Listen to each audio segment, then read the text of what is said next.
get released from the mirror, they come face to face with the concubine.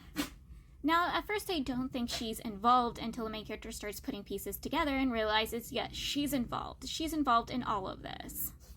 And once she realizes he knows, she takes him as hostage and starts releasing some of her resentment energy. And the male lead and the dog rushes in to save the main character, and she gets literally murked. You know who ends up witnessing her getting murked? It's the Emperor. He walks right in that moment. She gets killed. So he doesn't see the whole she using resentment energy. He did not see them come out of the mirror and the main character realize what she was up to and her threatening the main character's life.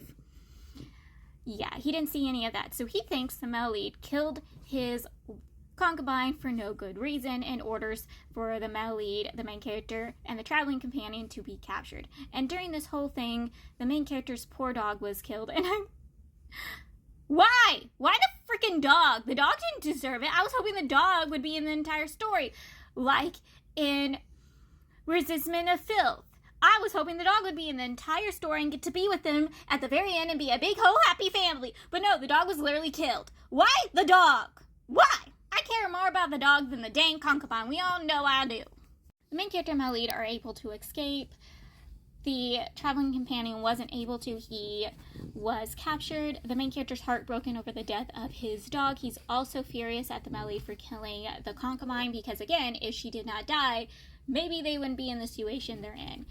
The male lead says he's going to handle everything, and he's also going to free the traveling companion. So the main character has to stay put. Now, he didn't want, technically, for the main character to stay put. He kind of wanted the main character to come with him. But the main character also knows he won't be helped and that he'll just, tore the male lead down. Like, he'll just drag him down. So he decides to stay. But the main character does not stay put. He ends up running into the concubine's cousin, who is willing to hear the main character out and listen to the main character. The main character is like, hey, if you don't believe me, you can take me in and have me arrested and beheaded, but you have to hear me out. So he explains everything to the concubine's cousin and even proves it by using his heart lamp thing to show him, hey, I have actual powers. This is actually what's happening. And the dude fully believes, the main character even believes that his cousin could do something so horrible. And he's willing to help the main character save the traveling companion and stop everything that's about to happen. The main character and the concubine's cousin finds out that the Emperor is going to execute the traveling companion because he's the only one they can get hold of right now. And he has to please the concubine's family because they're not happy about their princess being executed. So to please them, he has to chop off somebody's head. And the traveling companion's the only person he can get hold of. Because he can't get hold of the male lead, can't get hold of the main character, he can't get hold of the traveling companion's family because they got out of there as fast as they could. And the concubine's family is literally marching with an army, specifically her brother, and an army is marching to come get somebody's head, specifically the male lead's head. Once the main character arrives to the execution grounds with the help of the concubine's cousin, this is when the traveling companion's brother appears and he releases the resistment and the corpse army onto the country. And the main character is able to get hold of the mirror and be able to sweep in the resistment back into the mirror, but he wasn't able to sweep the corpses back inside. It's unable to do that.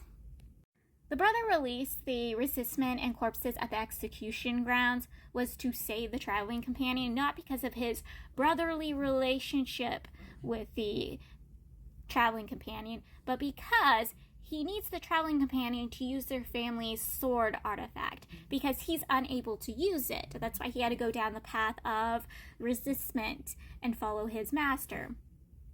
But his brother's able to use the sword. So he needs his brother to use the sword that has been kind of refined into resistment and control his brother like a puppet. So the military force is trying to deal with the corpses. They're trying to protect the people. They're using fire. They're using light sources. They're chopping off heads. They're basically using the information the main character is providing to them. And the Emperor wants all the information. So the main character and the male lead explains everything to the Emperor. And they're all trying to figure out how to deal with this whole situation. Let's just say the Emperor do slaughter some innocent people during this whole thing of trying to get rid of the corpses. Like, he sets a whole enclosure on fire that had innocent, not turned people. It was not great. While dealing with this, obviously, the concubines' clansmen who, were there and want justice for their princess, but starting to figure out that their princess was involved in all of this, is like, oh, but there's also not enough proof or evidence to hand over to her brother and her brother's army to get him to stop and not come for the Malid's head. And the emperor even tells the Malid, hey, we all understand that she was involved in this, but unless you actually have evidence to prove she was involved, we're not going to be able to protect you from her brother.